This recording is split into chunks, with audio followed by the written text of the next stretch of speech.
Assalamualaikum warahmatullahi wabarakatuh. Selamat pagi dan salam sejahtera untuk kita semua.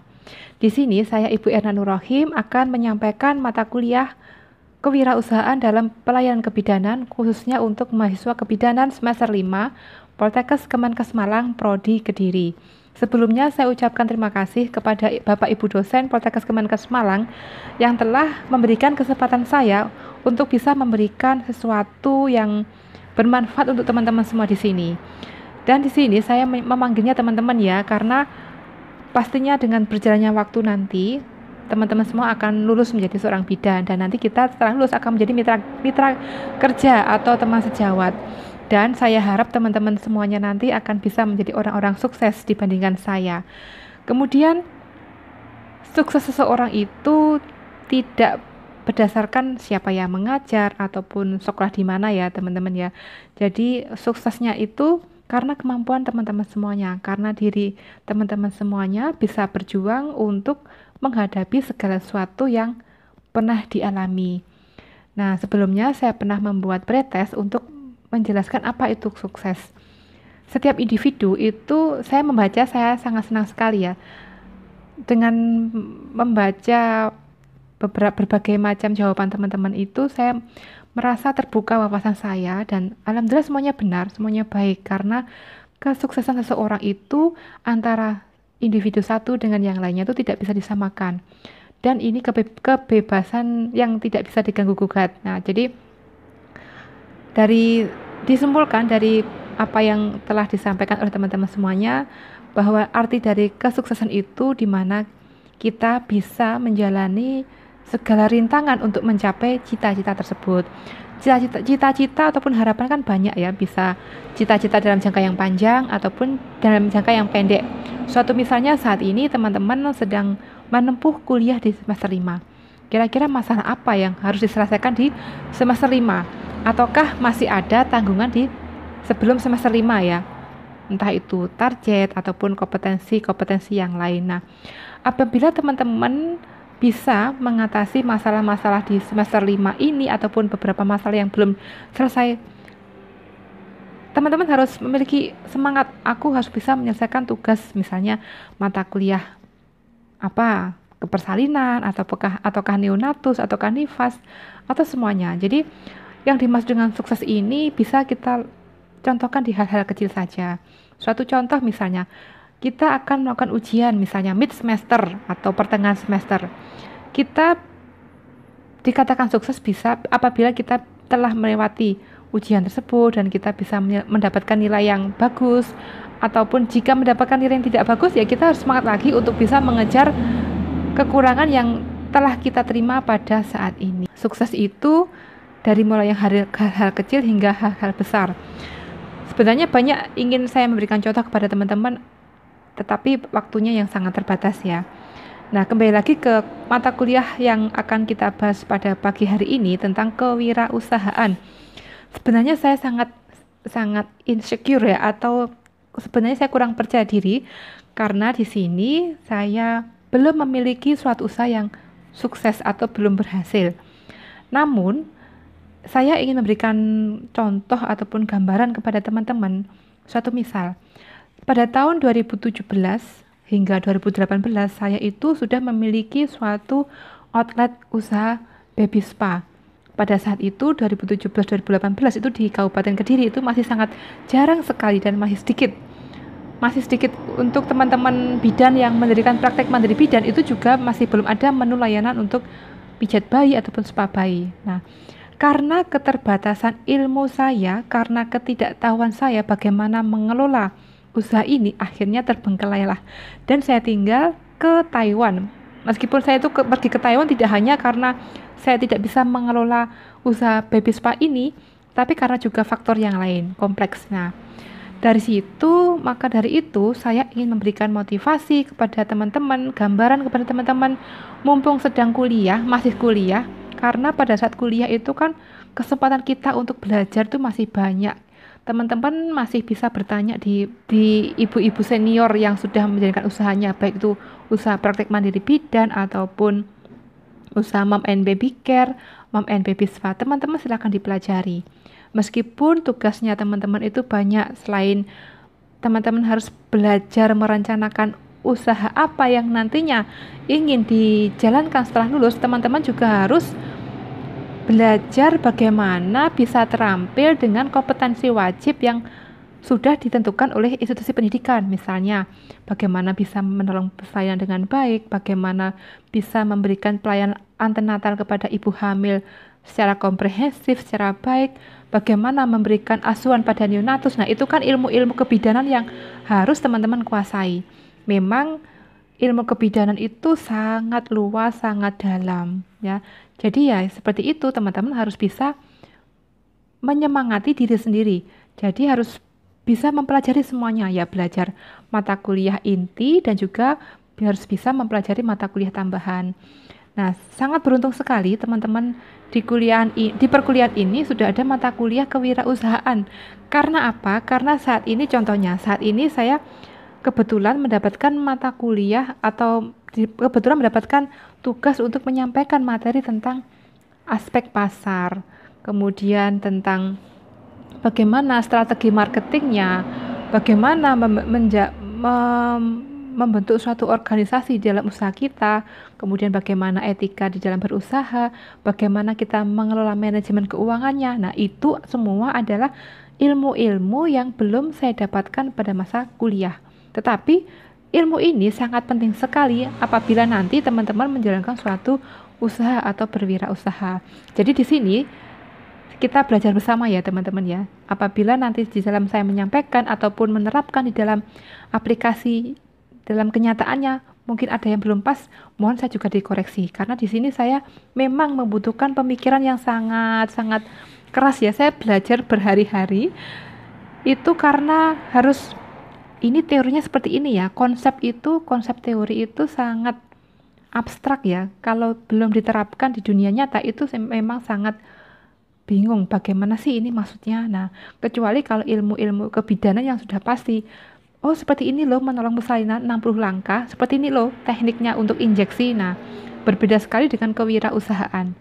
Nah, jadi di sini nanti ibaratnya mata kuliah kewirausahaan ini sebenarnya ada suatu pendidikan khusus misalnya untuk manajemen bisnis, untuk sarjana ekonomi. Jadi ibaratnya ilmu kewirausahaan ini sebagaikan lautan ya, lautan yang luas dan dalam. Nah, jadi di sini saya tidak bisa mengupas secara dalam-dalamnya. Nah, sebegitu dalamnya saya mungkin lebih ke agak ke atas atau kedalamannya 1 meter ke bawah. Ibaratnya seperti itu ya teman-teman ya. Jadi saya mengambil beberapa konsep teori yang nantinya sangat penting dan bisa nanti kita terapkan di dalam menjalankan usaha kita. Suatu contoh misalnya, karena saya memiliki YouTube ya teman-teman ya, saya itu membahas tentang usaha Mom and Baby Spa. Kenapa saya kok gencar sekali membahas tentang usaha Mom and Baby Spa? Yang pertama, karena itu tadi, saya kan di Taiwan, saya itu merawat pasien. Saya tidak ingin ilmu saya nanti hilang begitu saja tanpa harus gimana ya. Saya kan di sini belajar, tetapi saya tidak bisa praktek. Nah, akhirnya hasil belajar saya ini saya tuangkan di dalam suatu bentuk video YouTube dan saya sebarkan kepada teman-teman semuanya. Nah, akhirnya banyak sekali teman-teman bidan itu yang inbox saya, yang bertanya kepada saya, yang sangat berminat sekali untuk menjalankan suatu usaha. Nah, akhirnya saya menyampaikan, oh seperti ini loh Bunda menjalankan usaha baby spa itu. Nah, sejauh ini yang saya sampaikan itu hanyalah teknisnya saja. Kita ikuti pelatihan, kemudian kita harus bisa memberikan pelayanan pijat bayinya, kita harus tepat di dalam melakukan tindakan spa bayi, perangkat spa bayi dari mulai pijatnya, baby gym, bayi berenang. Nah, kemudian sudah pasiennya pulang, kemudian kita melakukan stimulasi pertumbuhan dan perkembangan pada bayi, kemudian kita berikan pendidikan kesehatan kepada bayi, dan kita juga disuruh untuk melakukan promosi ataupun marketing melalui media sosial. Nah, itu aja ya. Tetapi hal lainnya itu sebenarnya masih banyak sekali yang perlu dipelajari. Suatu misalnya contoh, Ini belum masuk ke materi ya teman-teman ya. Nah, di saat kita memulai atau mendirikan suatu usaha itu, usaha kita ini apakah usaha yang baru ataupun benar-benar baru, kita menciptakan suatu produk, barang ataupun jasa yang baru, ataukah kita meniru dari usaha orang lain. Nah, kalau kita meniru dari suatu usaha orang lain, apa yang membuat beda supaya konsumen itu tertarik dengan layanan yang ataupun produk jasa yang kita berikan. Nah, itu ternyata harus kita pikirkan. Nah, untuk pesaing-pesaing di sekitar kita itu kita juga harus perhatikan. Nah, kita ini mendirikan usaha ini tempatnya di mana? Strategis atau tidak? Apakah di tempat di kota besar atau tidak? Nah, itu harus direncanakan, harus dipelajari, dan itu di teori itu ada ya teman-teman. Jadi nanti harapannya setelah kita mengetahui atau belajar tentang konsep teori kewirausahaan, harapannya teman-teman itu saat melakukan aplikasi kemudian membuat suatu perencanaan usaha itu bisa dituangkan di perencanaan usaha tersebut, dan apabila nantinya ada masalah-masalah sekaligus teman-teman bisa menuangkan beberapa solusinya di dalam perencanaan itu tadi. Nah, semoga teman-teman tidak bingung dengan penjelasan yang saya sampaikan ya. Bismillahirrahmanirrahim. Di sini saya ingin mentransferkan apa yang saya sampaikan, dan semoga teman-teman dari apa yang saya sampaikan ini kembali bisa belajar kembali dari berbagai macam sumber, dari tidak hanya dari saya, mungkin dari tokohnya langsung, ibu bidan senior yang sudah menjalankan usaha ini. Nah, kira-kira bagaimana? Terutama kendala apa yang dialami selama menjalankan usaha. Dan setiap usaha itu tidak berjalan instan ya teman-teman ya. Teman-teman harus memiliki beberapa karakter seperti apa sih seorang pengusaha itu, karena seorang pengusaha itu tidak semudah yang kita bayangkan ataupun yang saya bayangkan sebelumnya. Harus ada beberapa karakter yang harus kita pelajari, sehingga pada saat nanti berjalannya kita menjalankan usaha itu, jika ada masalah itu kita tidak mudah putus asa, kita tidak mudah untuk udah saya gagal. Nah, jadi jangan mudah sekali untuk berkata gagal. Sebagai seorang pengusaha yang sukses, kita itu harus bisa memecahkan setiap masalah yang kita hadapi. Kita harus memiliki beberapa terobosan ataupun strategi bagaimana supaya usaha ini kita bisa berjalan terus hingga nanti mencapai kesuksesan. Lanjut ke slide ya teman-teman ya. Jadi pada mata kuliah yang akan saya sampaikan yaitu aspek pasar dalam kewirausahaan kebidanan. Nah, pada slide kedua ini teman-teman nanti silahkan berikan kesimpulan dari ilustrasi gambar di bawah ini ya. Nanti silahkan teman-teman membuat suatu narasi, boleh pendek, boleh panjang, apa maksud dari ilustrasi yang saya buat ini. Kemampuan akhir yang diharapkan dari mahasiswa yaitu mahasiswa mampu mengidentifikasi apa itu aspek pasar dalam kewirausahaan kebidanan. Kemudian nantinya akan saya uraikan apa itu aspek pasar, kemudian strategi apa saja yang digunakan untuk melakukan marketing. Di sini ada STP, segmentasi pasar, target pasar, dan positioning. Kemudian bagaimana menentukan dasar penentuan pasar, dan juga bagaimana kita bisa mendapatkan atau meraih loyalitas pelanggan. Nah, siapakah saya? Jadi di sini saya itu pasti ya profesinya seorang bidan. Saya lulus bidan tahun 2006, tetapi sebelum menjadi bidan saya sudah kuliah sekolah perawat kesehatan lulusan dari SPK Gambiran, atau dulu Poltekkes Kemenkes Malang Prodi Kediri namanya SPK Gambiran ya teman-teman. Jadi saya lulus SPK itu tahun 2000. Jadi ibaratnya saya lulus perawat ya waktu itu tahun 2000, bekerja 3 tahun di Balai Pengobatan Ibu Bersalin, kemudian saya melanjutkan kuliah 3 tahun di Poltekkes Kemenkes Malang Prodi Malang, lulus tahun 2006.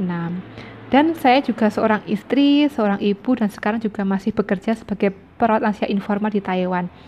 Jadi seperti inilah kenapa sih seorang bidan itu harus harus bercita-cita atau harus memiliki suatu wirausaha nantinya ya. Karena dari yang saya alami, dari mulai bawah ya, sekolah, bekerja, merintis, kemudian kita pernah jatuh juga. Nah, akhirnya saya sempat berpikir usaha apa ya selain kebidanan, selain saya itu mengajar di pendidikan ataupun bekerja di fasilitas kesehatan, saya sempat berpikir, saya sempat jualan papeda, sempat jualan jajanan anak-anak waktu waktu bulan Ramadan ya, musiman ya teman-teman ya. Nah, dari situ sebenarnya ide untuk berwirausaha itu sudah ada, tetapi karena itu tadi tidak ada perencanaan yang baik, akhirnya berhenti di tengah jalan dan tidak dilanjutkan. Dari mulai jualan, kemudian dari menjalankan usaha Mom and Baby Spa juga belum dijalankan, sudah ditinggalkan. Nah, seperti itu ya. Harapannya teman-teman jangan seperti itu. Teman-teman, saya harap teman-teman itu bisa kuat di dalam membuat suatu perencanaan sehingga lulus bekerja menjadi pegawai dulu, boleh, silahkan. Itu juga harus, karena kita setelah lulus harus banyak mencari pengalaman lagi, mencari ilmu dari bidan-bidan senior, dari ibu-ibu, bunda-bunda yang sudah berpengalaman. Kita serap ilmunya, kita serap berbagai macam bagaimana bunda-bunda atau bidan-bidan senior tadi menangani setiap masalahnya. Jadi di sini kita untuk dilatih mental juga, psikologis kita juga harus terlatih, karena kalau nggak terlatih kita akan seperti buta ya teman-teman ya. Jadi wajib teman-teman setelah lulus nanti harus mencari ilmu sebanyak-banyaknya, magang ataupun bekerja sebagai perawat di rumah sakit, di praktek mandiri bidan, di puskesmas, di balai pengobatan, silakan. Itu saya kira sangat wajib sekali. Nah, setelah teman-teman itu bekerja sebagai pegawai, nah teman-teman juga mulai memikirkan ataupun mengaplikasikan perencanaan yang telah dibuat pada saat kuliah ini. Nah, kenapa saya di sini? Itu tadi saya ingin memberikan sharing pengalaman yang saya ketahui dari mulai tahun 2000 hingga sekarang yang hampir kurang lebih 20 tahun. Meskipun ya saya loncat-loncat ya, loncat sana, loncat sini. Meskipun sampai saat ini saya masih berada di Taiwan, saya sudah 4 tahun di Taiwan. Kemudian saya ingin memberikan motivasi kepada teman-teman bahwa suatu ketika nanti kita kan bidan itu kan seorang wanita, seorang perempuan. Nantinya setelah kita bekerja, suatu ketika kita akan menikah, kita akan memiliki baby. Nah, disitulah nanti kita akan mengalami suatu perdebatan atau pertentangan. Apakah saya harus melepaskan pekerjaan ini, ataukah saya harus merawat dan menjaga anak-anak saya, dan juga saya menjadi seorang istri, menjadi seorang ibu rumah tangga. Nah, itu dilema itu pasti akan terjadi. Nah, di mana seorang wanita pasti ingin bisa mendapatkan pendapatan atau penghasilan. Kita tidak ingin tergantung kepada suami kita. Nah, itu nanti pasti teman-teman hadapi. Dan syukur alhamdulillah dari apa yang saya alami, dari mulai itu tadi tahun 2000 hingga sekarang, saya kan juga menikah ya teman-teman ya. Dari mulai menikah sampai sekarang, saya alhamdulillah bisa bekerja terus, meskipun itu mengalami berbagai macam masalah, kendala berat itu saya alami. Tetapi alhamdulillah saya meskipun ibu nifas, menyusui, itu juga terus bekerja. Dan pastinya saya juga didukung oleh suami yang sangat baik sekali, mendukung saya, mensupport saya. Tanpa ada kekangan, tanpa ada hambatan, saya diizinkan untuk berkarir juga. Syukur alhamdulillah sekali. Nah, apabila teman-teman menghadapi suatu masalah di titik yang paling tertinggi, semoga teman-teman mendapatkan solusinya, mendapatkan misalnya contoh, saat ini saya sedang memiliki bayi dan juga saya berada di rumah dan saya juga harus bekerja. Apa yang saya lakukan? Kalaupun saya harus melepaskan, saya harus memiliki suatu bentuk usaha yang lain. Nah, di sini nanti sebenarnya banyak sekali beberapa usaha, beberapa pekerjaan yang bisa teman-teman lakukan meskipun teman-teman sebagai seorang ibu rumah tangga yang diharuskan harus merawat bayinya dan juga harus menjadi ibu rumah tangga, menjaga suami, merawat suami, menjadi istri yang baik. Itu ada ya teman-teman, karena pastinya teman-teman juga tahu di luar sana banyak juga teman-teman bidan yang bisa bekerja di rumah meskipun tidak harus keluar rumah.